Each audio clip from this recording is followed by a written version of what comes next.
وقع عدد من النجوم ضحايا لأخطاء طبية أثناء إجراء العمليات الجراحية من معرض حياتهم للخطر، وسبق لفنانين وإعلاميين أن عانوا من الأخطاء الطبية والإهمال مما تسبب بمعاناتهم النفسية. الفنانة ياسمين عبد العزيز خضعت الفنانة ياسمين عبد العزيز لاستئصال تقيس على المبيض.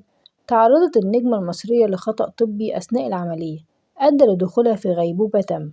تعرضت الإعلامية إيمان الحصري لوعكة صحية ونتيجة لخطأ طبي حدث خلال عملية أجريت لها، تدهورت حالتها واضطرت للخضوع لعدد من العمليات. تعرضت الفنانة فاطمة قشر إلى وعكة صحية شديدة أثرت عليها وعلى حركتها، نقلت إلى المستشفى بعد خضوعها لعملية فتح. أثناء العملية تعرضت فاطمة لخطأ طبي نتج عن نسيان الطبيب لشاش طبي داخل بطنها، مما أدى لتدهور حالتها الصحية وخضوعها للتدخل الجراحي من جديد.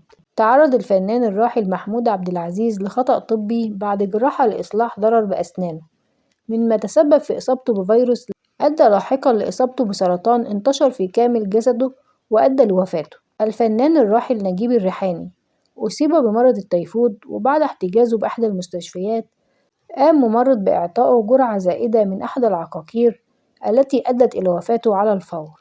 أعلنت الفنانة فيفي عبده عن تعرضها لخطأ طبي أدى إلى بقائها بالفراش لأكثر من شهرين بسبب حقنة أخدتها بالخطأ أدت إلى توقف قدميها عن الحركة، وهو ما جعلها تخضع للعلاج الطبيعي الذي ساعد في تحسن حالتها. ورحلت الفنانة سعاد نصر بعد تعرضها لخطأ طبي أودى بحياتها بعد أن دخلت إلى المستشفى لإجراء جراحة لشفط الدهون، وأدى خطأ طبي من طبيب التخدير لدخولها في غيبوبة تامة لمدة عام ثم توفيت. أعلنت المذيعة بسمة وهبة عن معاناتها عقب خطأ طبي بعد تلقيها لحقنة أثرت على أحبالها الصوتية بعد إجراءها لعملية تجميل بوجهها، لتضطر لاحقا للسفر والعلاج خارج مصر. اضطرت الفنانة حورية فرغلي لإجراء أكثر من عملية تجميل خلال الأعوام الماضية عقب سقوطها من حصان، إلا أن حدث لها خطأ طبي عرض أنفها لكسر مضاعف مما أدى لشعورها بصعوبة في التنفس. توفي الفنان الراحل أحمد راتب نتيجة لخطأ طبي بعد تجمع مياه في الرئة قبل 3 أشهر من وفاته، وبعدما وصف له الطبيب دواء لعلاج الحالة نسى أن يعلمه بالتوقف عن تناوله بعد 3 أشهر. ليتوفى الفنان أحمد راتب بعدما استمر يأخذ العلاج.